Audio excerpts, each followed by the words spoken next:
Welcome to the Bringing the Human Back to Human Resources podcast. I'm Traci Chernoff, and I've spent my entire professional career in HR. Each week, we'll explore the delicate balance between people and business with the aim to reconnect the two and create meaningful outcomes. Listen in as I share my own experiences, challenge the status quo, and chat with guests from various industries about our mission to bring the human back to human resources. Hi, everyone. Welcome back to the podcast. Thanks so much for being here for another week. This week, I have an incredible guest on, actually, who is going to give us a lot of insight into his book. But I just want to quickly dive into a little bit of like the overview here before I introduce you to Eric. Today's episode is really going to dive us into a book that is as cathartic as it is strategic. It's called Have You Ever Had a Boss That? Succeeding in a Dysfunctional Workplace by Eric Charran. And if you've ever found yourself asking, how did this person get promoted? This episode is for you. We'll explore toxic managerial archetypes, laugh or cry maybe through some real life scenarios, and most importantly, arm you with practical ways, not just to survive, but also thrive. So let's get into it. Eric Charran is a visionary technology executive, author, and thought leader with over 25 years of experience in transforming global enterprises through digital innovation, data-driven strategy, and AI-driven solutions. Known for his ability to bridge the gap between business objectives and complex technology, Eric has spearheaded transformative initiatives at major organizations, including Microsoft and Capital One, where he served as chief architect, bringing substantial advances in cloud resilience, digital transformation, and data infrastructure efficiency. His strategic insights and leadership have driven high-impact changes across sectors, optimizing performance and fostering resilience in industries from finance to healthcare. And in this book that I mentioned, in Have You Ever Had a Boss That?, Eric draws on his extensive leadership experience and his understanding of corporate dynamics to offer readers a guide to navigating workplace challenges, enhancing personal effectiveness, and fostering a balanced, fulfilling career. With insights that resonate across industries, he empowers readers to become more effective leaders and team players, which is something that we all will love for sure to dive into. And with a career shaped by a commitment to measurable impact and a player-coach leadership style, Eric is a sought-after speaker and advisor on topics like leadership, digital innovation, and organizational change, where you'll see his work continue to influence leaders and organizations seeking sustainable, innovative solutions in a rapidly evolving world. Eric, I'm so excited for our conversation today. Thank you so much for joining the podcast and for being here. Traci, such a generous introduction. Thank you so much. I'm excited to be here. Of course, of course. Hey, I always like to say, as much as we draft our own bios, sometimes it's really important to hear someone read it back to us, because it's like, you're living your life and you're not necessarily looking back on all of the things that you've accomplished, which is quite abundant. So kudos to you. Thanks so much. I have to admit to everybody that I certainly had help on that. My publicist did a great job in putting all that together. I don't think I could have penned it as eloquently. I think we tend to underestimate our own impact I looking think you're back. right. So it's kind of nice to have somebody peeking over your shoulder saying that, hey, no, you actually have done some stuff. Yes, I agree. As I help people with their resumes very often, especially executives, and sometimes people will get hung up on certain words, and I'm like, no, but you're doing that. Like, that adjective is totally relevant. Like, you're doing that, and you're so right. We tend to underestimate ourselves, with the exception of the manager archetypes that we're going to talk about, because they totally overestimate themselves, if In you many ask cases, me. they do. Right? Oh my goodness. Well, we have a lot to talk about, so maybe we just jump right in. I mean, of course, we're going to spend a lot of time talking about why dysfunctional workplaces matter and the impact that they have, and how difficult managers impact employee well-being and productivity. So, I mean, we all, I'm sure, have our own personal anecdotes on this, but I'm curious if there was, through your experience, if there was an inspiration for this book, if there was a dysfunctional experience that you had lived through. Yeah. So I'm a Gen Xer, so I've been around for a while. And when I came out of college and had my first professional job, I had stars in my eyes, like many folks understandably do, and they should. But what I quickly began to realize is that the managers who I reported to, these leaders, these people who I ultimately aspired to be right out of the gates, were flawed individuals that had all sorts of negative and unhelpful behaviors that I was surprised with, just coming out of school, that people could ascend to these levels of leadership, but also have such toxic, and we didn't use that word back then, but such destructive behaviors. Hmm. And you kind of just, if I'm kind of remember casting my mind back to kind of my first experiences, you kind of just are like, okay, this is how it is, and I just have to deal with this. There weren't terms like psychological safety back then, or bringing your whole self to work, or culture was just like something that was being thought of purposefully at that time. And so it was either, you put your nose to the grindstone, you deal with your manager's unhelpful behaviors, their reactions, screaming and yelling at you or berating you. Like those were things that were commonplace. And for many leaders, that's how they believe that they got results was, just challenging people, constantly moving the bar in not a great way, but a negative way, and Hmm. being very sparing with praise and not coaching but commanding. And so, what was interesting is as I began to work in these types of environments, it became very difficult. And I was actually trying to figure out like why is this person behaving this way, and I can't believe this is happening to me, and it must be me. I must be deficient in some way, and I got to work harder to cover up for all these deficiencies that these managers keep finding. And then I began to realize as I got mid in career or close to middle in career, which I guess is where I am now, is that these behaviors tend to repeat across organizations, across teams, across managers, across individuals. And became very interesting because I'm sitting in a conference room and I'm just stunned at this manager's behavior, and Hmm. I'm like, wait a second, I've been here before. I've seen this before. And now I somehow know what to do to kind of navigate through this. It's no longer shock and horror and like, oh my gosh, I can't believe what's happening. Let me get out Hmm. of this room. It's, I've seen this before. Let me try to utilize some of the strategies that I've implemented before to navigate through this. So that's kind of how I became to realize that these behaviors kind of repeat. And then, like, I think your question was like around the genesis of the book, like what led me to write this is, Hmm. I think as you get to the period I am in my career, you start to look back, you start to have team members full of like, junior and mid-level folks and who are on their own journeys. And you tend to say, like, if they could know what I know, wouldn't it make their lives easier? And that's really where the genesis of the book came from. And it finally came to a head when a couple of my VP colleagues and I were kind of sitting around commiserating about some leaders. And we started kind of just listing out the things that we were, uh, hate's a strong word, but we were challenged with around some of their unhelpful behaviors. And we're like, yeah, I'm like, oh, I've seen this before. And they were like, yeah, I've seen this before too. Here's what I do, and here's what I did to get around this, and here's what they'll do next, and here's what you'll need to do to cope with it. And then we kind of said, somebody said, well, hey, someone should write this stuff down. This is great. And I said, you know what? I'll write it down. And that's how the book came to be. Wow, amazing. First of all, it's so on the nose because when we think about dysfunctional workplaces, it is pretty like it's pretty predictable in the sense that what creates the dysfunction from a leadership standpoint, these archetypes which we'll go into are pretty like again like predictable and consistent. Like there isn't this like unknown about a leader that's dysfunctional or creates a quote unquote toxic workplace. Like they generally fall into one or more of these kind of categories or archetypes as you kind of call it, which is really fitting considering your career because you probably look at things with a focus on not just like design but also categorizing, like how do we like take a look at these things and fit them into like a build and an understanding of like what can then be replicated. And so with that, like one of the things that I thought about when I was reading especially the first part of the book is that when we ask ourselves how the heck did that person get promoted because they totally suck, that then sends a message throughout the organization that that's what it takes to be successful. And Right. that's when it's just a snowball effect. Then other people start to think, oh well, maybe I just need to be that type of leader in order to achieve the career growth that I'm looking for. I think it's probably more like maybe it's not as celebrated as much, like maybe workplaces are starting to realize that's not what makes someone successful, but still we certainly see this.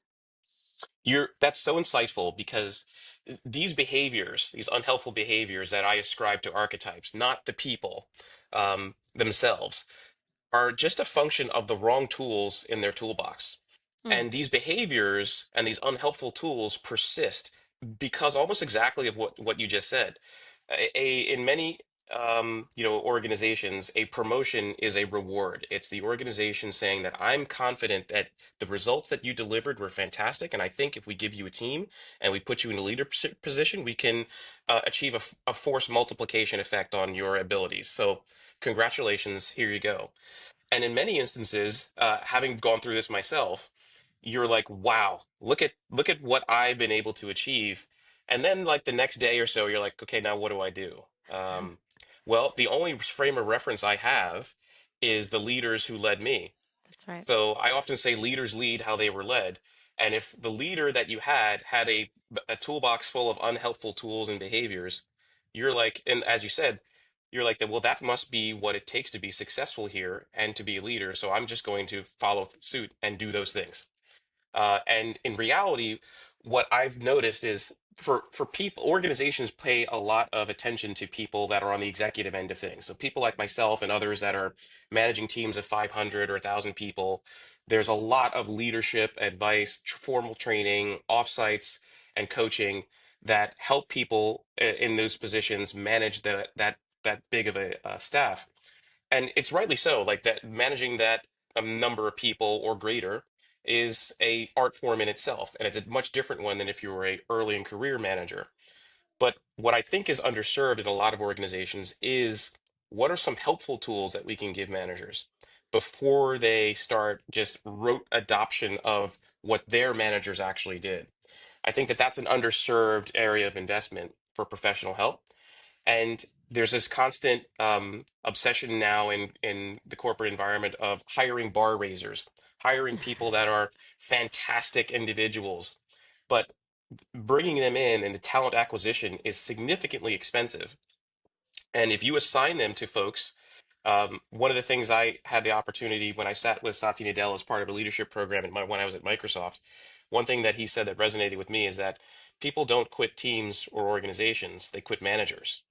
And if Totally. you are acquiring these top tier talented individuals and you're assigning them to people that have a plethora of unhelpful behaviors, those people are going to leave. They're going to look for other opportunities, hopefully within your organization, or most likely outside your organization. Mm, that's a really, really good point. It makes me think of like how we break the cycle on like toxic leadership, which is kind of a play on breaking the cycle and generational issues, like Yeah. socially or familially. But it's interesting how there is that crossover between, you know, your personal life and your professional life in the sense that we can understand like, oh, if we have someone in our family that is maybe toxic, let's say, or Hmm. dysfunctional, or is not necessarily adding positively to our experience, or vice versa, we will say, okay, well, I have to cut them out. And similarly, when there's a imbalance between good someone who's representing good behaviors and someone who's representing poor behaviors or dysfunctional behaviors depending on the organization's standards, there isn't a balance there, and so it results in that like push and pull that you're basically describing. And it's so true. I think that people do stay and leave because of leaders, and that it goes both ways. Like if someone wants someone who leads them in a functional way, meaning like opposite of dysfunctional, in a way that's positive and progressive, then they are probably going to respond better when they have a leader who's matching that need for them. Whereas if someone's like, oh, no, no, no, I see what makes success, and dysfunction is it, even though they don't see it that way. They're Right. not thinking, oh, I'm a dysfunctional member of this team, I'm going to keep doing it. They're just thinking like, this is what it takes to be successful. If they have someone who's trying to help them get to a different place, it's just not going to be a match. And Hmm. it's an interesting, like, perplexing place probably for an organization to find themselves in. Yeah, it's what really resonated with me about what you said is like for those of us that are parents, you often say, "Hey, if I ever have kids, I'm never going to be the same type of parent that my parents were." and you do get a little bit older and you're like, well, hey, they did the best they could with what they knew at the Yeah. time. But still, there are things that they did in which you're like, I'm not going to do that. And you tend to soften your your appreciation of what your parents did as you get older. But Yeah. you also, I think, with every generation, you become smarter and more knowledge becomes available, and you don't have to handle things the way that your parents did, but you can still achieve the same or better results. It's the Hmm. same thing with leadership. You have to, be able to say, listen, I'm in this position and I don't know exactly what to do, but I do know that I didn't enjoy this when I experienced it. And so now I'm going to try to find a different way to do things. Yes, I love that. That's a wonderful way to put it. And I think this is probably a good opportunity for us to dive into those manager archetypes that we've been talking about. A few memorable ones for me were the surprised, the emergency broadcaster, the firefighter, the raw nerve, and the LIFO, or last in, first out. And so I would love to maybe talk through some of those. Of course, the listeners will have the opportunity to get a copy of your book, of course, but just to kind of go through them, maybe we take a few and like do a little bit of a deep dive. One of the ones that really stood out for me was the emergency broadcaster. And specifically because I think that one is one that's like extremely, it feels to me like it's extremely dysfunctional. And we'll go through it. Obviously, all of these are archetypes of what dysfunctional leadership can look like.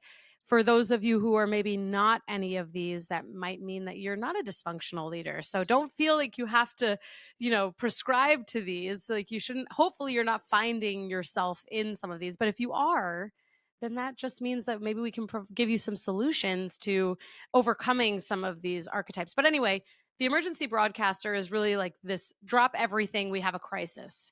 And it's like this constant panic mode, often disrupting personal time for last minute chaos. Chaos has no place in my life. I can't. I'm always like, I can't. It's chaotic. I can't. I'm backing out. See you later. So, can you walk us through that archetype and where it tends to come up? Yeah, yeah. I will say before we dive in, I would, as I Mhm. was writing this, one of the things that I started to realize is that, hey, you know what? There are some of these in me, even though I'm actually Mm. writing down as I'm writing. I'm like, gosh, I hope I'm not this, or maybe I am. Maybe I am the amnesiac. Which is, I and felt listen, I felt it's that when I was reading. I was like, "Oh God, am I any of these?"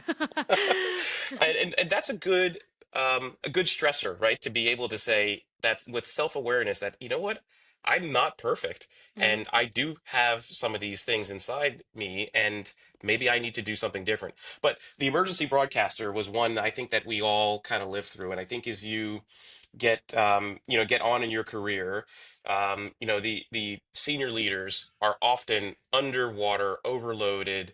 These folks are responsible for delivering fiscal results, financial impact to the business.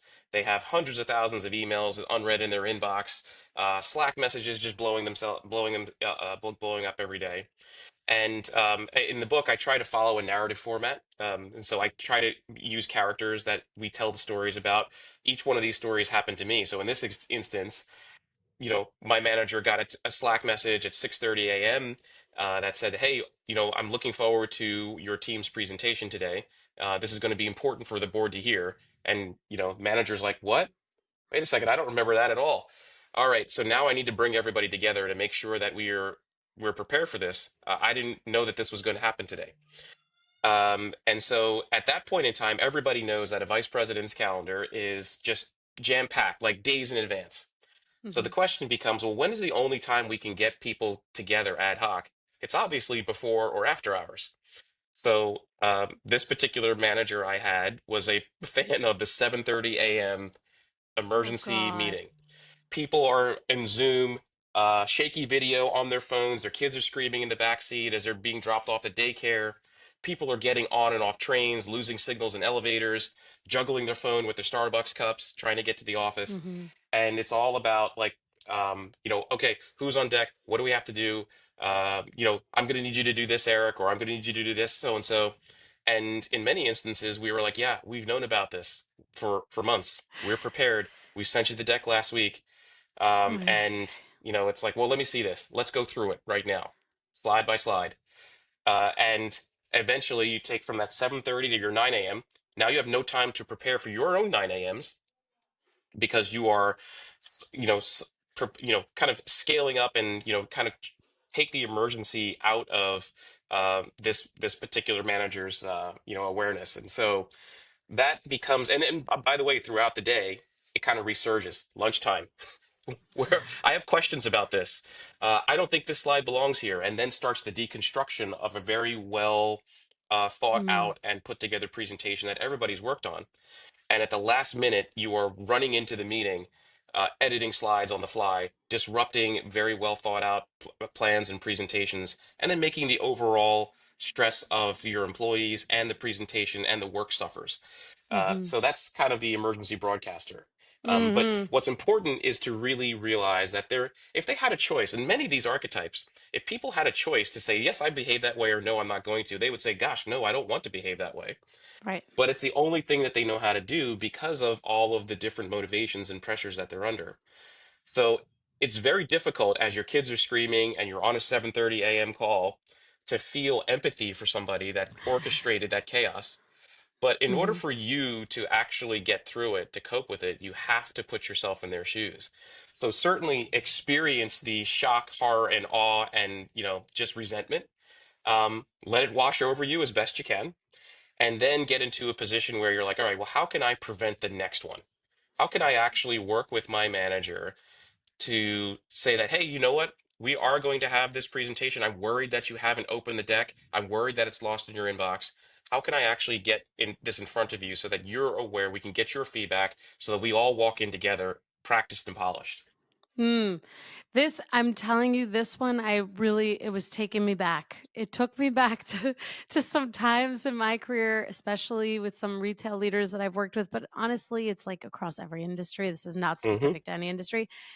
It really took me back because I can remember feeling not only infuriated, but the stress that it caused, like when I had an emergency broadcaster archetype who I worked Mm-hmm. for. And one of the things that I think you articulated really perfectly is like the how to cope with.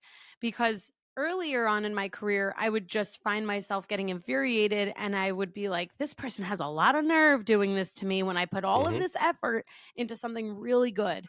And then you kind of like unpack it personally.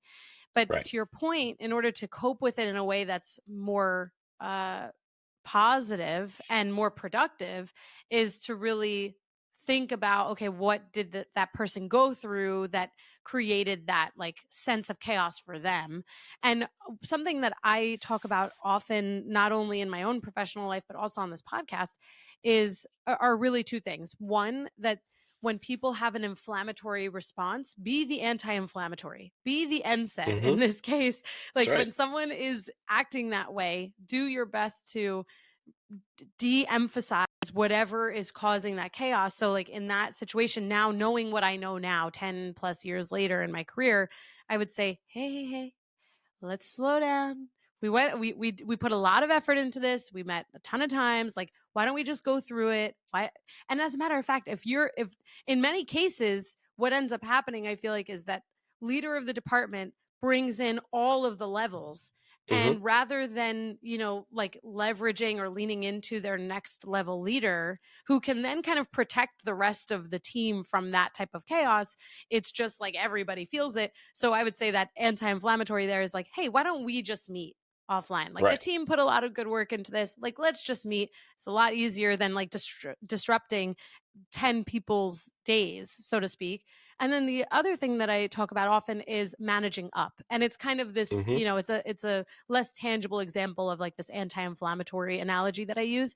But when you manage up and to your point, when you think about how you prevent that from happening again, to me, there's like a closing the loop on feedback, and Mm-hmm. there's a how do I manage my manager so that they Yes. don't annoy me again and they don't disrupt my day the way they did Yeah. in that moment. Uh, 100%. Managing up is actually a lot of the advice that I give, and I actually Hmm. talk about how to do it diplomatically without engaging in CLMs, as we used to call them, career limiting moves. But what's that saying that people say when couples break up? It's not you, it's me. Yeah. It's the reverse. It's not you, it's them, right? Hmm. They are the ones in many cases, right? Not all of them, but in many cases, these behaviors have nothing to do with you. It has everything to do with them and the pressures that they're under and the stress involved in walking in their shoes. But you are 100% right in that managing up is a skill that is an absolute necessity. The question becomes, how do I do that? And that's really what I talk through in the book, not just by telling people what I think made me successful, but how you can actually do it through illustrative examples. But one of the things that I think early in career folks are often challenged by is the concept of managing up. These people are kind of like the Avengers or the Justice League, right? Like they have been anointed and by the organization with these powerful positions of leadership and influence, and you are at the other end of that. You're 1 to 2 years in, you're maybe a few months in, and you're like, well, there's obviously I need to learn. The learning goes one way here, and that means that whatever they do, I need to learn from. There's not anything that I could possibly teach this person, which is 100% false. Everybody can learn from everybody, and having a growth mindset enough to realize that is what's super important. The other thing is you have to be able to not descend into what I call like the negative spiral. So I'm sure for those of us that have been around for a while, you just everything just becomes a self-enforcing prophecy in which the world is out to get you. And I often tell people like if you seek negativity, seek an instance where somebody's against you, you'll find it. Whether it's Hmm. real or not, you'll find it. Totally. But if you make the choice, and this is on the non-clinical end of things, of course, if you Okay. make the choice to be positive and you say that not what do I have to do today? What do I get to do today? What's in my ability to influence and control? That has put you in a much better mindset so that you can approach these reverent figures. And these people have our economic and our career potential in their hands. But that doesn't mean that you can't gently steer and guide them to grow as along with you. So they're on their own journey as well. And so it is fully within the realm of your capability to say, listen, I think there's a smarter way to do this. The key is, though, getting them to a position where they're willing to hear your advice. I Hmm. often say that being right is maybe like 50% of the battle. The other 50% is emotionally identifying with the person so that they feel that you understand and so that they are in a position to accept your advice.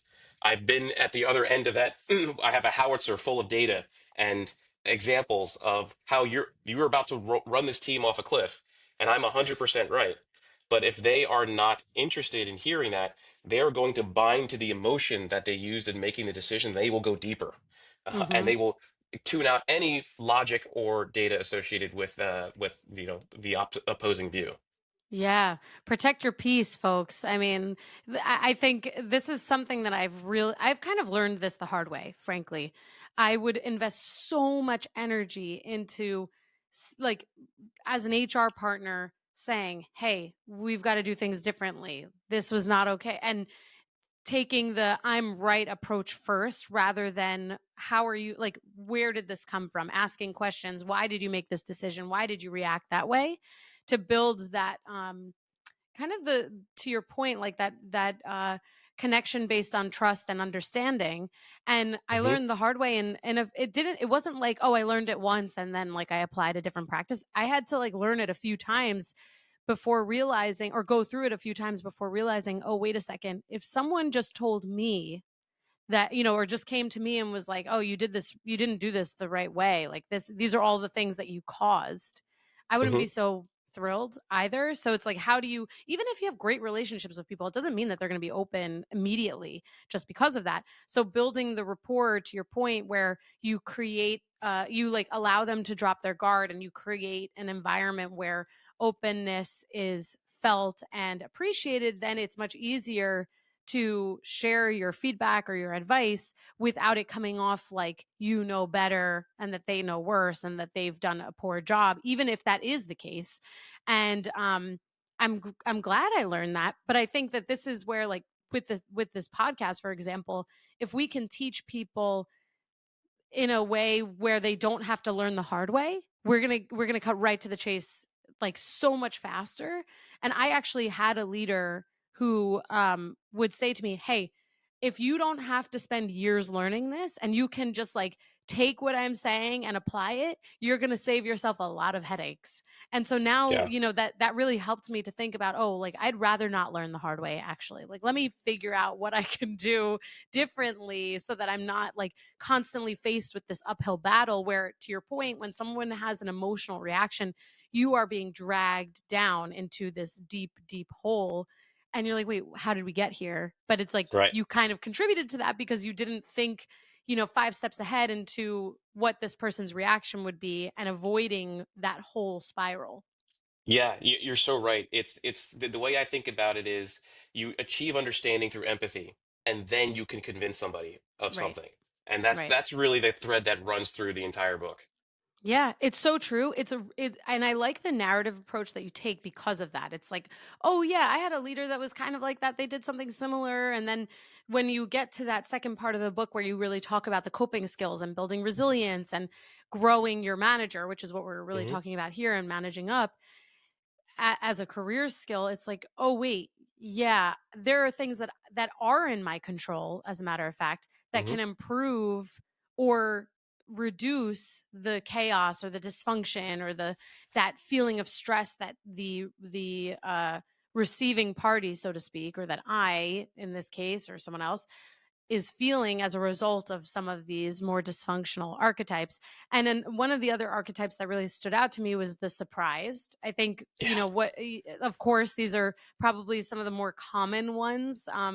Considering, I mean, there's some archetypes that I've never experienced. Like, for example, the last and first out, I've never experienced that. Hmm. However, the surprised, I definitely have. The like, why am I just hearing about this now? Like, always being blindsided. And you're like, what are you talking about? I sent you like 3,000 emails about this. You confirmed receipt. We talked about this in our one on one the other day. Why are you wasting my time? That's the emotional response that at That's least right. I've had before. Um, ultimately, like, the impact is that it undermines the team's trust. And it's just like it creates all of these breakdowns. And then there's like this blame game, and it's this whole thing. And one of the, or two of the coping strategies that I really liked that you shared were the proactive verbal communication followed by documentation. And this is a great example of managing up because we know that, especially as HR partners, we encourage managers to do that with Hmm. their teams. So when you flip it and you're the team member managing up, and you talk it out with the person, this is the proactive verbal communication followed by the write it down or documentation approach, then you are proactive about preventing something like that in the future. And it's very easy to just like forward an email and say, see, we talked about this, like, you want to take some time to review it before we meet, and then it Right. kind of keeps you not in the driver's seat, but it keeps you in the position where you can not feel so out of control. That's exactly right. Like when I was writing this, and I had a couple of executive colleagues of mine kind of read this. They're like, "This is like being in an Uber with your family, and the driver just at the stoplight gets out of the car and leaves, and you're all in the car, and you're like, Like, what wait." the hell's going on? That's really what the surprise manager archetype makes you feel like from a team perspective and working for this individual. And you're 100% right. It's like, how can you not know this? How can you? And the answer is, again, they are under extreme pressure. They could have personal things going on in their Right. lives that's upsetting the apple cart. And it's that empathy and then these techniques that you can use to manage up. The one thing I will say is that for all these archetypes, it's very important to diplomatically inform your manager that these behaviors are impacting the team in not so terrific ways. And that I think together, what we can do is X, Y, and Z. After you've empathized, after you've got them to a point where they're willing to listen, then you can say, listen, this is not the best for the team. And any manager is going to be interested in making sure that the team is happy.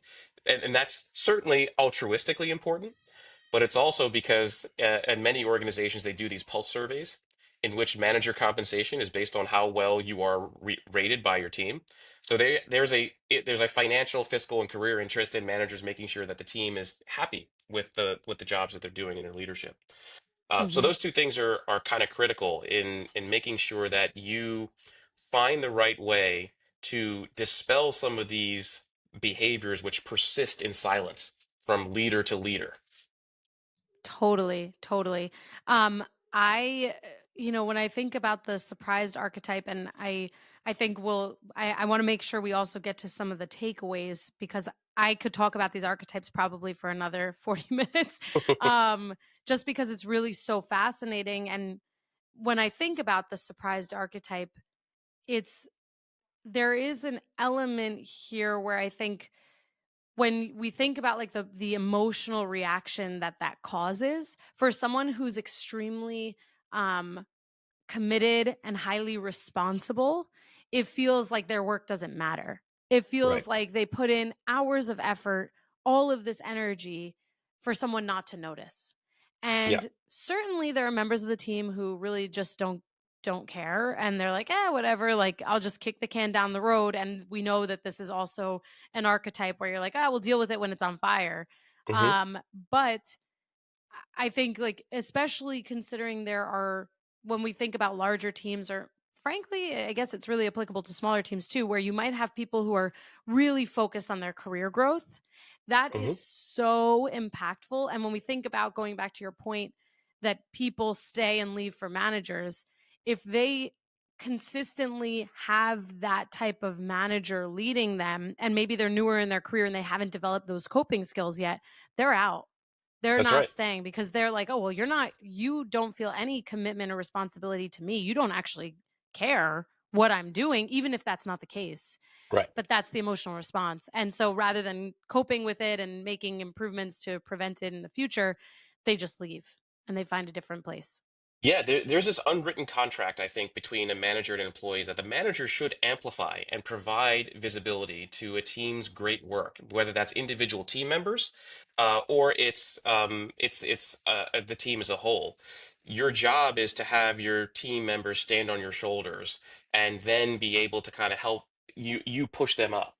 And when that doesn't happen, like you said, career-minded individuals that are focused on career velocity are going to say, not only am I dissatisfied with these unhelpful behaviors and these archetypical challenges, I don't actually find it interesting to stay here because this person is not amplifying my efforts. And in fact, they're doing the opposite. They're constantly switching things, like in the LIFO case, which is the last thing Mhm. that that manager hears becomes the most important thing that the team does. Drop everything else. And the people are kind of like, what? This was going to be something that was going to be impactful, something that was going to deliver results. And now you're telling me that I have to switch to this thing? And listen, that happens in business. Mhm. But at the same time, if it happens every time there's an executive meeting, then it becomes something that's more fatiguing, right? And you Totally. don't get that opportunity to deliver things and to be amplified. Totally, totally. With that, I think I'm sure that there are listeners who are like, "Oh man, I have to read this book because my manager falls into one of these." What are some takeaways that people can walk away with? Like, of course, there's part of this which is like identifying what archetype their leader might fall into if they are dysfunctional, or even maybe some of the opportunities that their leader has might fall into and like they Yeah. might be a great leader but they might have, we all are not perfect as we've talked about, but it's like of course I'm sure there's part of that is identifying what that looks like. But in terms of like really being able to apply coping strategies, like what would your recommendation be for listeners who really want to have an actionable takeaway? Yeah, I think there's two lenses that I think about the answering that question through. The first is if you are a leader and you are in charge of folks and you do have to deliver results and you are underwater in terms of communication and what you have to work on and what you have to deliver, definitely read through the book through the lens of like, am I, is this me in some element? And if it is, then say, you know what, I need to own up to that, and this is how it impacts people, and I need to get better at it, and this is the strategies that I can use to get better at those things, while at the same time utilizing these very strategies to manage upwards. If you are somebody that's subject to some of these archetypes, the interesting thing to realize is that it's not has very it probably has very little to do with you as a person, even though it feels that way, or you as a professional. It has everything to do with them and the stresses that they're under. Achieve understanding through empathy so that you can grow your manager, that you can utilize these techniques to provide a preparedness to, like you said, I like your the phrase you used earlier, protect your peace. That's super Hmm. important. But ultimately, you're going to reach a tipping point where you might recognize that even though you're trying to implement all of these important strategies and they're the exact right thing to do, you're doing the exact right way, it's just not being effective, or it's just not being effective in a time frame that you're willing to invest in. Mm. So to that, to folks in that situation, I say know your worth. Make sure that you understand that when it is time to leave, that you do so not running from a situation, but looking towards additional opportunities. And knowing your worth, meaning that, not necessarily financially, although that's important, but knowing your worth Mhm. and what you're capable of doing and what your talent is, and that you can say, listen, I'm going to make a conscious choice to look for something because I'm going to leave this manager. That's super important. Yeah. Oh, thank you so much for that. I think it's totally relevant, and hopefully the listeners will really feel inspired by looking at these things with a less inflammatory response, because we all can be inflamed by these things. Hmm. And in terms of where listeners can find the book, of course, we'll link everything, but where could they pick up a copy of your book and start to break down how they are as leaders, or maybe some things that they want to ensure they are paying attention to, or how they can apply some of those coping strategies that you've talked about? Yeah, absolutely. From a logistical perspective, it's available on Amazon, of course. Have you ever had a boss that? It's available at all major booksellers and retailers. If you don't see it, ask for it. It's either there or they can get it for you. Love to hear what folks have to say about it, and really looking forward to understanding if it helps people. From what I've heard so far, people are gravitating towards the archetypes and the coping strategies. And what I really tried to do is to write it in a way in which I demonstrate how the coping strategies can be implemented through a narrative frame, and then what the potential results can be. But ultimately, my hope is that people walk away from this feeling empowered, feeling that they are not subject to these behaviors, that they can observe them and respond to them and grow their managers. Amazing. Well, Eric, thank you so much for not only writing this book, but also for sharing your insights on my podcast this week. I think it's going to make a huge impact. Dysfunction in workplaces is something that I am DM'd and emailed about constantly. So I think that this will really help to give people solutions and kind of give them a little bit of control back in their lives, which always feels good for anyone. So Excellent. Tracy, thanks for yeah. having me on. Of course. Thank you so much. And for the listeners, you'll find everything in the show notes. You can click links very easily there. Eric, thank you so much. Thanks so much. Hey, just before you go, don't forget to subscribe to this show so that you are the first to hear when an episode drops each week. And maybe leave a 5-star review and a comment about how much you loved this episode. Plus, if you have someone in mind who would really enjoy this episode, make sure you share it with them. Thank you so much for tuning in, and I will see you next week.